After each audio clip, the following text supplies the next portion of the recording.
Nice to meet you, Angelo. Likewise. Has said very nice things about you, and Thank you. looking forward to the interview. Looking forward to working with you. And I spent my summer working. I started in June, so I haven't had much time off, but that's okay.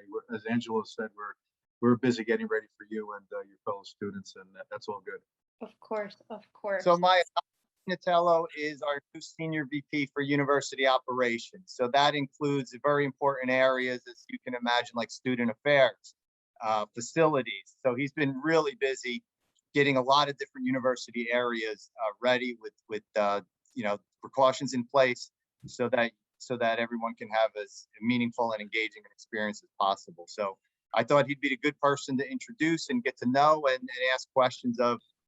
So you have a direct line to him as the semester goes on, because I'm sure we'll have other questions as the semester goes on. Sure. I'm sure we will too. And just so you know, it was a long time ago, but I remember writing for my school paper. I went to Montclair State, and I wrote for Montclairian, so I was a reporter. And I can't tell you how excited I was when I saw my first byline. And I never dreamed all these years later, too many years later, frankly, that I want to admit that I'd be on the, well, in this case, the other side of the screen, talking to university student journalists. But I'm really happy to do it, and I hope this is one of many conversations we get to have. And just so you know, I'm on both campuses. My responsibilities involve both New Jersey campuses. So today I'm at Metro, actually, and my office is in the sub building, along with another new administrator, the VP for Student Affairs, Uchenna Baker. You might have heard that she was arriving. She's here too. We're both in the same building, and I wanted to be in this building because I wanted to be as close as possible to the students. So this is, you can find me probably on Tuesdays and Thursdays, but I'll always make myself available to you if needed. Thank you. So I just want to confirm that you will be the go-to personnel regarding everything COVID, basically, as well as other student affair related stuff.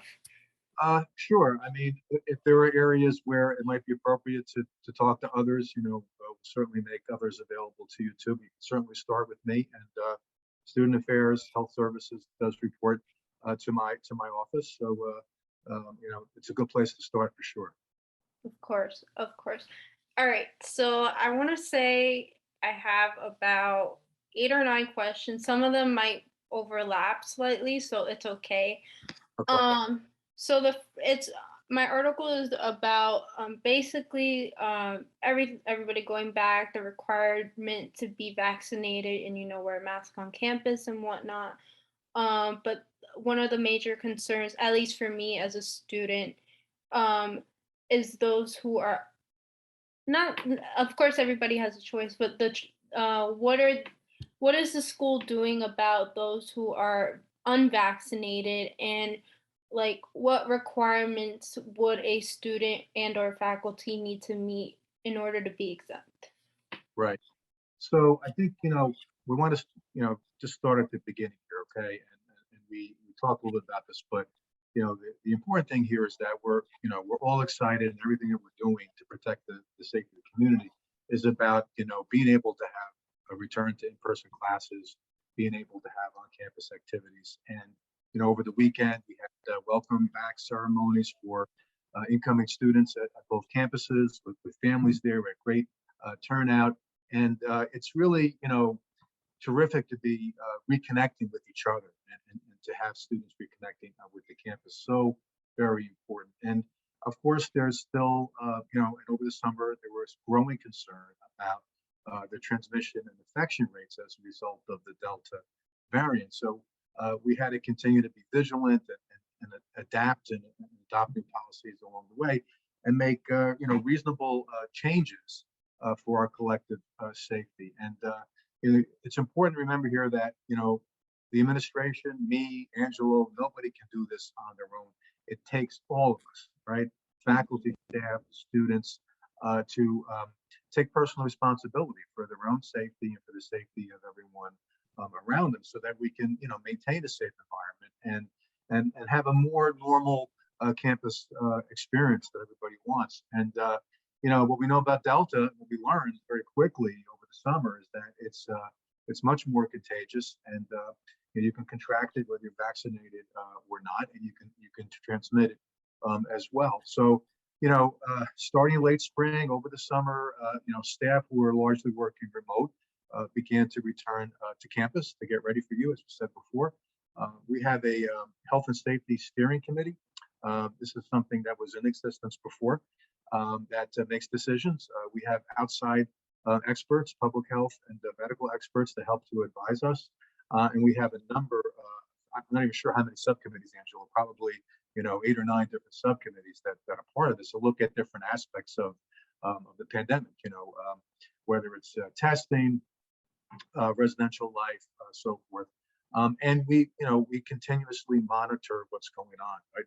CDC, the FDA, talk about that in a little bit, about the vaccine approval, state and local rules coming out of the governor's office and so forth.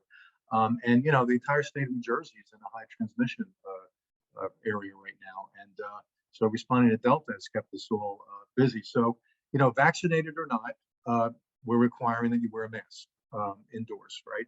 And you don't have to wear a mask if you're a faculty or staff member in your private office. If you're alone, you don't have to wear a mask if you're a student and you're in your dorm room itself. You don't have to wear it outdoors, although it's recommended, but not required, that you wear the mask outdoors if you're with a lot of people and you can't necessarily, separate yourself through social distancing.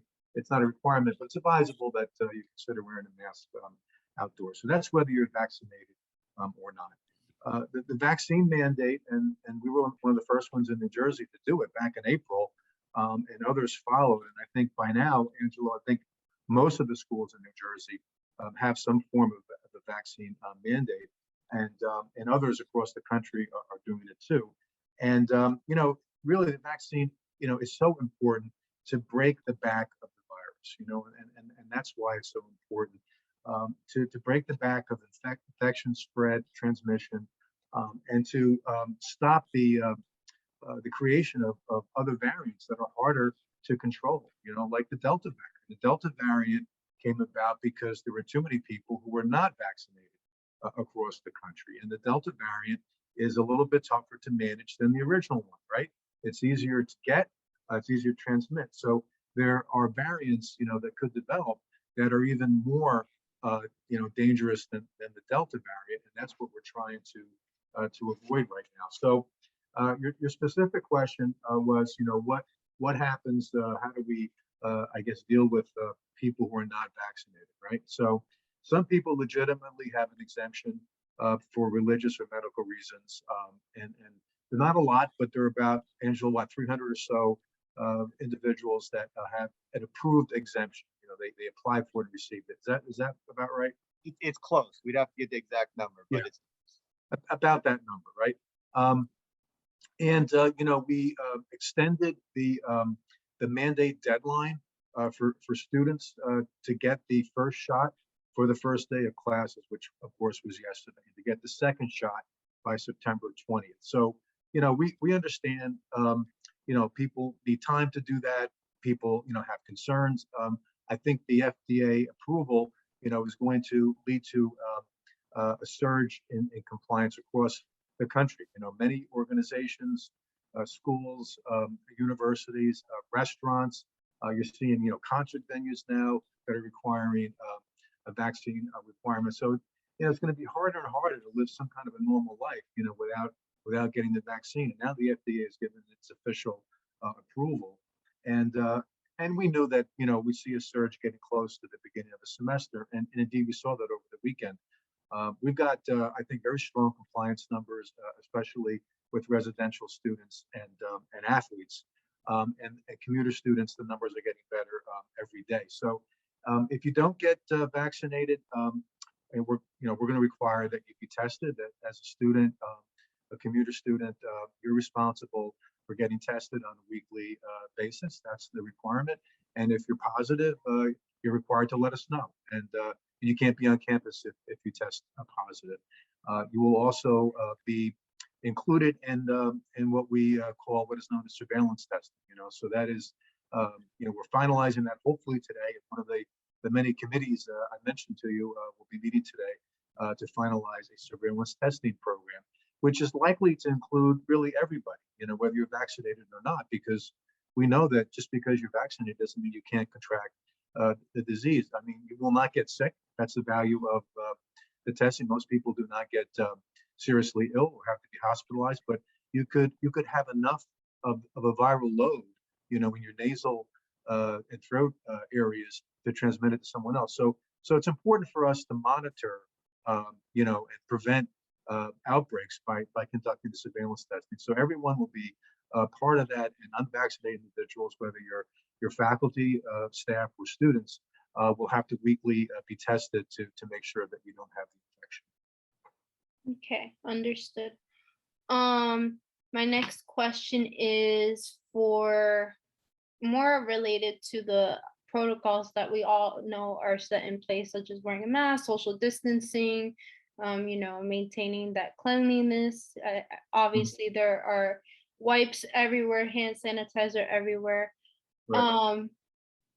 But is there a way that we could do more to prevent ever possibly having to return online? Right. Well, I think, I'm not going to mention names of other schools, but there are other schools in New Jersey and outside of New Jersey that have not done all the things that we're doing, that are scrambling right now to either impose vaccine mandates and mask mandates that they didn't have before. And we're just not ready for the start of the semester, and for the spread of the Delta being as wide as it is. And in some cases, they already announced delays to in-person learning, for weeks. Some into September, some even into October. So we believe that the measures that we've taken and continue to take, will not require that here at FDU. We introduced these measures, starting back in April. The vaccine compliance is pretty strong. The mask, I think everyone understands, and I've seen walking around, I wouldn't say universal compliance, but I've seen very rarely see people indoors not wearing a mask right now across the campus. And I go back and forth from Metro to Forum. So I think we have measures in place. You never want to say never, because this pandemic has surprised us continuously. But I think we've taken very strong, very reasonable approaches to prevent that from happening. And the surveillance testing will continue to tell us whether or not there are infection rates that we have to pay attention to before there's a major outbreak. So this was all in place, frankly, before I got here. So, and I continue to participate with my colleagues to make sure we've made the right decisions and to tweak them when necessary. So I've got a pretty strong level of confidence that we're in a good place. And I think, again, I will say something I said before.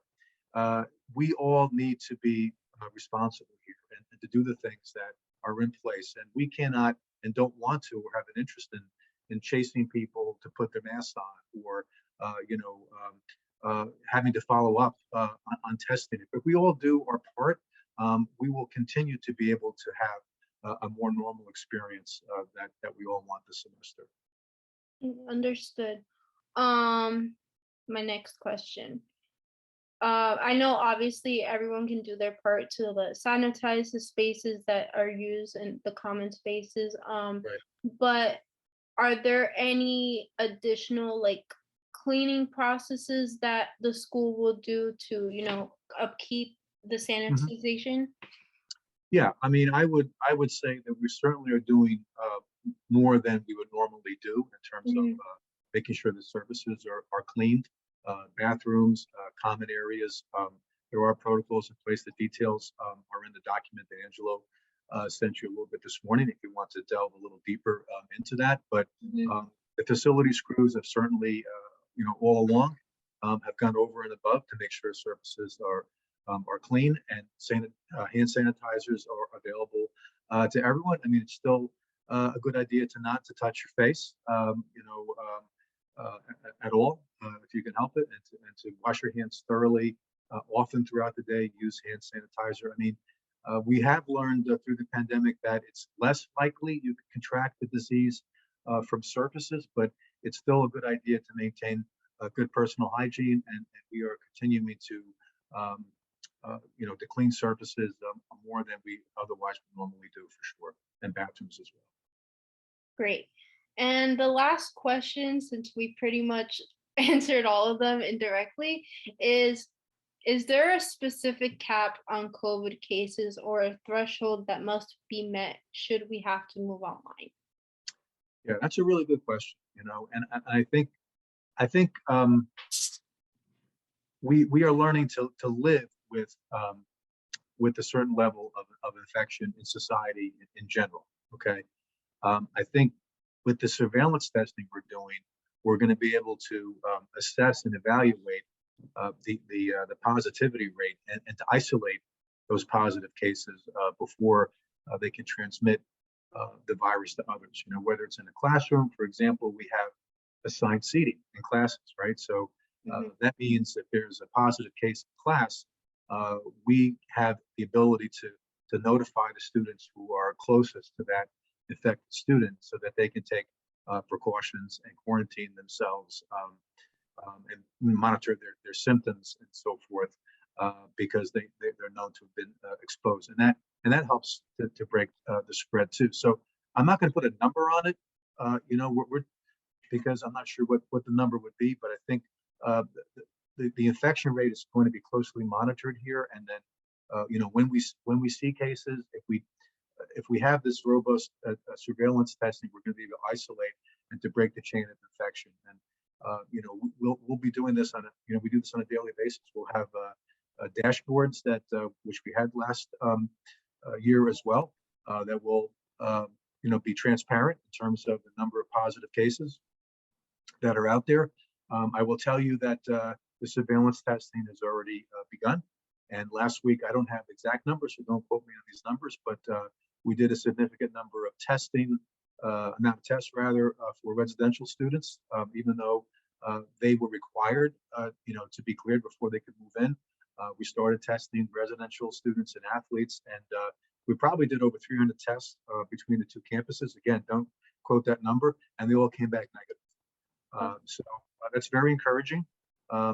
That's not to say that there aren't a few positives out there, but we know about them, and we're able to isolate them and allow them to get better before they can be back on campus. So I think we're doing the things necessary to manage the infection rates and to prevent any outbreaks that would lead to drastic change of program and operations.